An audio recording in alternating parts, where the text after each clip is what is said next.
নমস্কার বন্ধুরা, কিলা আছো? কলা সাহস খুব ভালো আছো, আমিও খুব ভালো আছি। লয়েছি রূপু ছেলেটি একটা ভিডিও।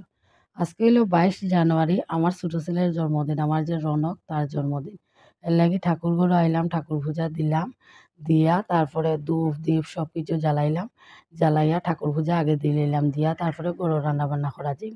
আর আমার ছেলের আজকে এত সর্দি হয়েছে, আজকে স্নান করছে না। আমার বার্থডে বয় ঠাকুর ঘরের বাইরেই দাঁড়াইলাম, আমি বলছি ভিতরে আর ঢুকিও না বাবা, আই যে রান্নাঘর আইয়া একটু করছি। ঠাকুর পূজা দেওয়ার আগেও বানাই লিছি একটু পায়েস, আর ঠাকুরের প্রসাদ আনিয়ে রাখছি একটা বাটি, যার যে সময় ইচ্ছে হইব খাইবা।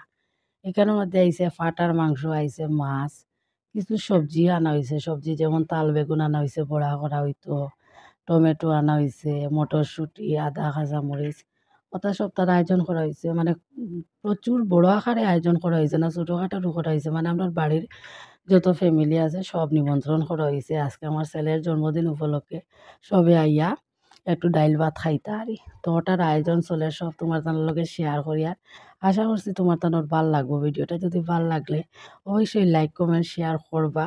যারা আমার চ্যানেলটা সাবস্ক্রাইব করলেছেন অসংখ্য ধন্যবাদ, যারা করছেন না প্লিজ আমার চ্যানেলটা সাবস্ক্রাইব করলিবা।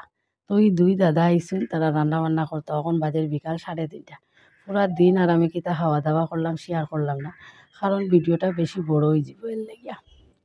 তো এইখানে রান্না বান্না শুরু করছেন ইয়া তারা।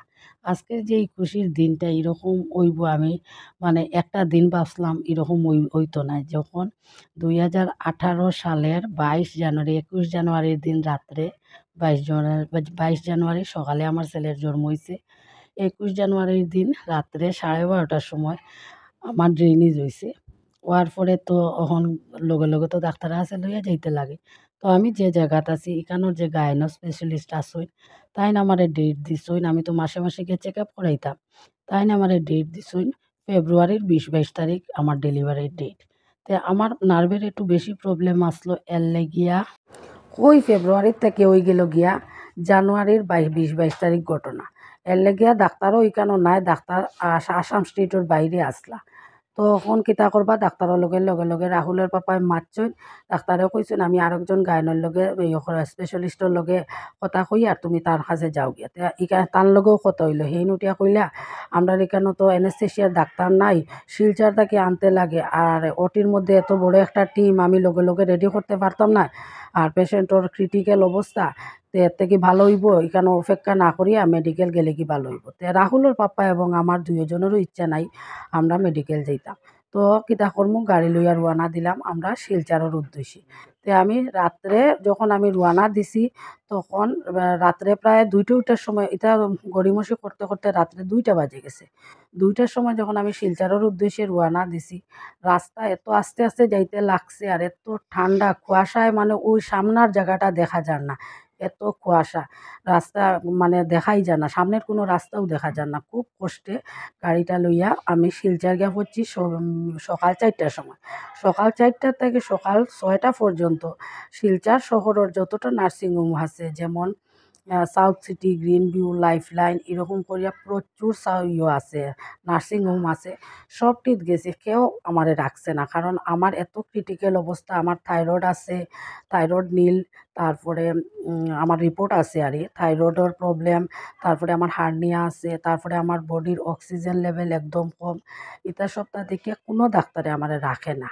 এরকম করতে করতে আমি পরে আর গাড়িতে গিয়ে আর নামতাম না, কারণ নামাউটা করলে আমার বহুত প্রবলেম হয়। আর এত ঠান্ডার মধ্যে আমার পরনো আসলো নাইটি একটা, ওভারকোট একটা, কোমরের দিক থেকে পুরা চুপচুপা ভিজা। আমি কোমরের দিক থেকে কোনো সেন্স পাইয়ার না, এত ঠান্ডা লাগে। আর যত গাড়ি আস্তে চালানি হয় কিন্তু আমার ড্রেনেজ ওইয়াই যার।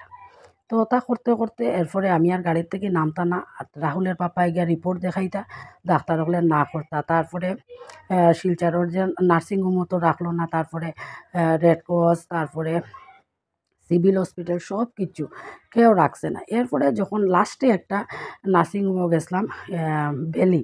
তো বেলি যাওয়ার পরে যখন আমরা এখান থেকে বাইর করে দিলেইছি, আমরা আই গেছি। তো বেলির একটা ওয়াচম্যান আসলো, ভদ্রলোকে এত ড্রিঙ্ক করছে ঠিক মতো দাঁড়াইতে পারেন না। ওই ভদ্রলোকে আমার রাহুলের পাপ্পারে কইছে আপনি যাইন গিয়া নতুন একটা নার্সিংহোম খুলছে, গ্রেসুয়েল। তো গ্রেসুয়েলও গেলে আপনারা এটা ঘুরাইয়া দিত না। তো ভদ্রলোকের কথা শুনিয়া লগে লগে গ্রেসুয়েল মানে যাওয়ার আগে ভদ্রলোকে কোয়ার আগে চিন্তা করা ওর শিলং যে একটা আছে নার্সিং হোম, নামটা ঠিক মনে পড়ে না, ওখানত যে যাওয়ার লাগিয়া মানে ৮-৯ ঘন্টায় যদি নিয়া পৌঁছানি যায়। আমার যে ড্রাইভার হে কইছে দাদা আমি পারমু ৮-৯ ঘন্টায় শিলং লইয়া যাইতে গিয়া। তো ওরকম প্রোগ্রামের মধ্যে ওই ওয়াচম্যানে কথাটা কইছে। হওয়ার পরে আমি গেছি গ্রেসুয়েলও। যাওয়ার পরে ওইদিন সরস্বতী পূজার সকাল আমি গাড়ির মধ্যে বই থাকছি। আর প্রচুর মানুষে বড় বড় হাতা চেনি খান্দর মধ্যে লইয়া বেটি মানুষ দূরে দূরে আটি আটি যাইরা যার যার স্থানে স্থানে যাইতা সরস্বতী পূজার খিচুড়ি রান্তা। আর আমি গাড়িত বইয়া আমার নিজ দিক পুরো অবশ হয়ে গেছে। আর চোখে দিকে জল পড়ে কই আর আমার থেকে মানে সুখী লাইফ তারার। তারা দেখো নিজে নিজে আটতে পারে, আটা চেনি লইয়া যার খিচুড়ি রান্ত। আর আমি দেখো এমন অবস্থাত পড়ছি কোনো ডাক্তারে আমারে রাখেন না। আর আমার চিন্তা আমি উদ্ধার পাইতাম কেমনে, মানে বাচ্চা বাঁচবো কিনা জানি না, আমি বাঁচবো কিনা জানি না, উদ্ধার তো পাইতাম। এই একটা ওরকম একটা সিচুয়েশন হয়ে গেছিলো আমার রনেকের জন্মের আগে। এরপরে তো গ্রেসুয়েল গেছি, যাওয়ার পরে গ্রেসুয়েল একজন ম্যাডামে নাম হইল কি আপ্পি ম্যাডাম। তো তাইন লগে লগে ফোন করা হয়েছে, মানে ডাক্তার চুজ করার কথা কইছেন তো রাহুলের বাপায় আপ্পি ম্যাডামরে চুজ করছেন। তো লগে লগে ওটি সকালবেলাও রেডি করা হয়েছে। তে ওটি 8:30টার সময় আমার ওটিত নেওয়া হয়েছে, 9:45টার সময় আমার রনেকের জন্ম হয়ে গেছে। তে যখন আমি 3 তলার উপরে তারার ওটি রুম, যখন 3 তলার উপরে ওটি করা হয়েছে নানি, তখন আমি মানে শর্টকাট কই দিছি। ওই দিন রাত্রেটা কীরকম বিভৎস রাত্রে কাটছে, মানে সীমা ছাড়া। লাস্ট টাইমে আমার চৌকের দিকে জল পড়ে আর আমি কই আর কই নিগ্রিম শিলং আমি যাইতাম 8-9 ঘন্টার সফর, তাও গাড়ি ফুল স্পিডে চালাইতে লাগবো, কারণ ওখন আর ড্রেনেজের দিকে চাওয়া না, ওখন বাচ্চার কোনো মুভমেন্ট নাই রাত্রে 12:30টার থেকে। আর বাজে সকাল 7:45। ওই রকম অবস্থা চলে আরই। তে আমি ভাবছিও না এইরকম আমার ছেলের কোনো দিন জন্মদিন করতে পারবো, আমার ছেলে বাঁচবো।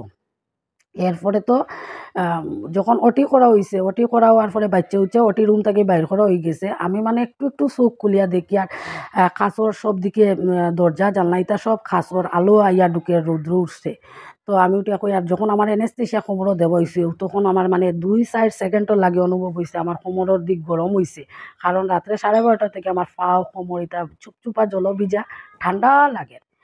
তো যাই হোক তার জন্ম হইছে। তে তার জন্ম হওয়ার পরে তার অবস্থা এত খারাপ, আমার বাচ্চার ঠোঁট খালা, কপালের কালা কালা সবুজ সবুজ রগ বাসাইল, বাচ্চার কোনো লড়াচড়া নাই। আবার বাচ্চার হার্টবিট যেটা এটা ঠিক আছে, ডাক্তারে কয় বাচ্চা জিত্তা আছে, কিন্তু বাচ্চার কোনো কান্দা রান্দা কিচ্ছু নাই। লগে লগে তারা একটা রুমও তারে লইয়া গেছে। এটা কিন্তু হিট রুম না, অন্য একটা রুমও লইয়া গেছে। ওখানোর মধ্যে আমার ছেলে 2 দিন আসলো, আমার লগে আসলো না, আমি দেখছিও না। শুধু তার পাপ্পারে একবার তার পিছন ফিটটা একবার দেখাইছে, দেখাইয়াও কইছে বাচ্চার অবস্থা খারাপ, কইয়াও লইয়া গেছে গিয়া। বাচ্চারা দেখাইছেও না। কারণ 12:30 থেকে আমি কোনো মুভমেন্ট পাইয়া নাই। এমনকি ওটির যাওয়ার আগে আমার একটা স্যালাইন দিছে ডাক্তারে, সিস্টার একটা আমার মাথার আগে বুয়াত সবসময়। খালি কোনো মুভমেন্ট বুজরায়নি। আমি বুঝলাম না, এর লাগে আমি কইছি না আমি বুঝিয়ান না। মানে ওই স্যালাইনটা থাকা অবস্থায় আমার ওটিত লইয়া গেছে। আমি তো কই আর আমার বাচ্চার কোনো মুভমেন্ট নাই, মনে হয় বাচ্চা নাইও। ওরকম করিয়া জন্ম হইছে। তো একটা সিস্টার আইছে, আইয়া আমার গালের মধ্যে দড়িয়া কর, অত তাড়াতাড়ি এমন কিতা ক্রিটিক্যাল তোমার অবস্থা হইলো? আজকে ওটি আসলো না আমরার হসপিটাল, ওর আজকে 3 তলার উপরে সরস্বতী পূজা, আজকে কোনো ওটি হইতো না কইলো। হঠাৎ আপ্পি ম্যাডামে ফোন করলা, ইমার্জেন্সি ওটি করতে লাগবো, ওটি সাজাইতাম আইয়া আমি ওটি সাজাই। আমি আবার জিজ্ঞাইছি তুমি কিতা কররা? কইছে আমি ওটি সাজাই গো। আর ও দেখো আমার চুল ভিজা, আমি ক্যাপ লাগাইয়া, ভিজা চুল ক্যাপ লাগাইয়া আইছে। কারণ আমি তো ভাবছি সরস্বতী পূজা হইতো আমি অঞ্জলি দিমু, কিন্তু দেখো হঠাৎ ওটি সাজাইতে লাগছে, এমন ক্রিটিক্যাল তোমার কিতা অবস্থা হইল?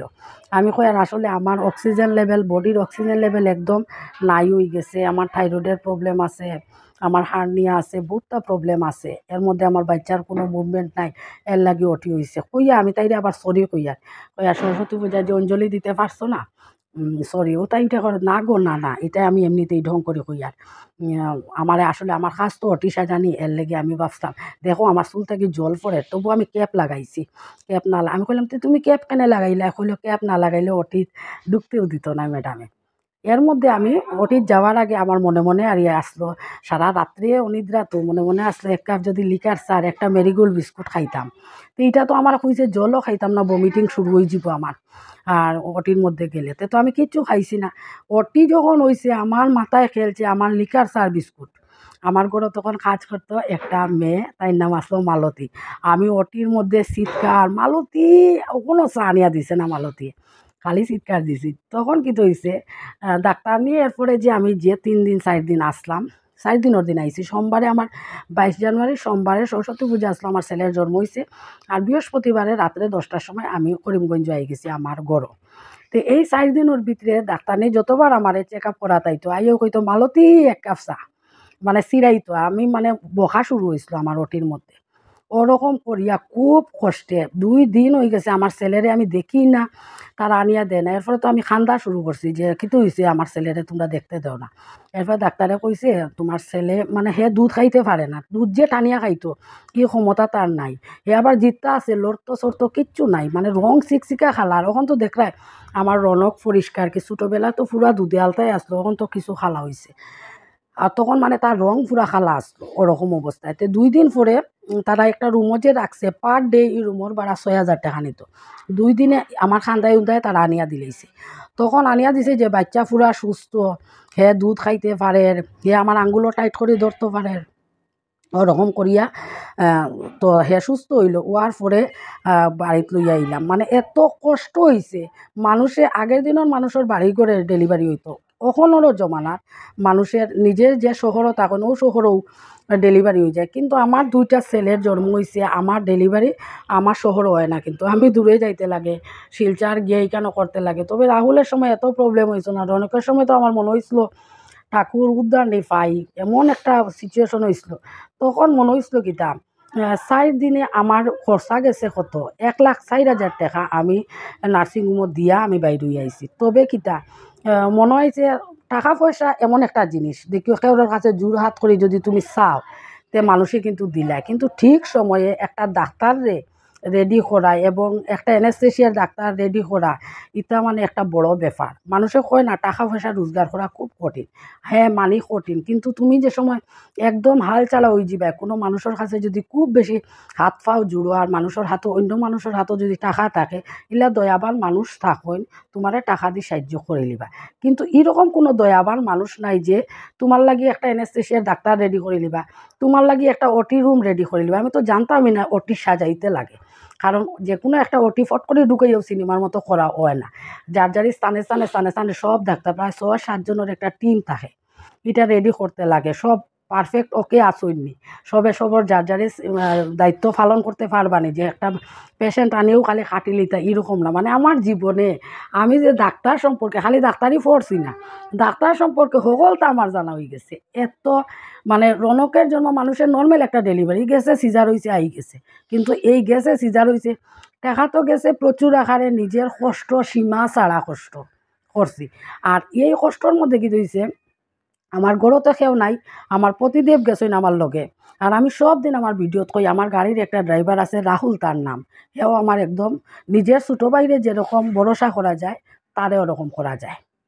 আর ওই দিন মানুষে আমরা বাঙালি সিলেটি হলোর কী হয় সাত দেওয়া হয়, সাত বক্ষণ হয়তো হাদা দেওয়া হয়। তো আমার তো আর হাদা দেওয়া হয়েছে না, তো ছোটো 2 নম্বর ছেলের সময় আমার বড় বই নাইছে, আইয়া আমার ইয়ে করছে, খাওয়াইতো একটু ফিটা সিটা রান্না করিয়াও খাওয়াইতো। ভাগ্যবালা 21 তারিখ রাত্রে বিকালে তাই আইছে, আর 21 তারিখ রাত্রে এই ঘটনা। এরপরে আমার বর্দি আসতো লগে, আর আমার জামাই আর আমার গাড়ির ড্রাইভার, এই 3 জনে মিলিয়া এই সফরটা পূরণ করলাম। আর ও আমার বার্থডে বয় সারাদিন কীর্তন দিছে, খাইছে না, লাস্ট টাইমে আমি খাওয়াত বইছি, মার থালো একটু খাইলো, আর যেটা যেটা রয়েছে সব গরম করা হয়েছে।